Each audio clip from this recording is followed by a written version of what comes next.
Saya ini mohon maaf, saya itu sejak kecil, sejak sekolah terutama, hobi saya itu membaca. Baca itu sudah jadi hobi Beli saya. buku apa gitu? Karena saya punya prinsip gini, membaca. Saya dulu beli buku berapapun, kalau saya mampu saya beli karena prinsipnya. Dengan banyak membaca dan beli buku itu, pertama kita jadi kaya wawasan, kaya ilmu.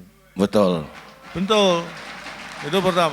Yang kedua, kita bisa jadi kaya dalam arti kaya beneran punya Apa? tuan tanah, punya banyak tanah. Karena dengan memiliki banyak buku, saya jadi punya banyak halaman. Oh iya. Halaman saya banyak.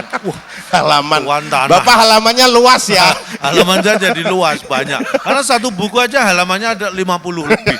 Bayangin, halaman saya banyak. Itu. Suka membaca berarti. Oh, suka baca. Dulu teman-teman sekolah bolos, saya baca. Wah, Bener. mantap. Iya, saya baca situasi dulu aman, nah ikut bolos.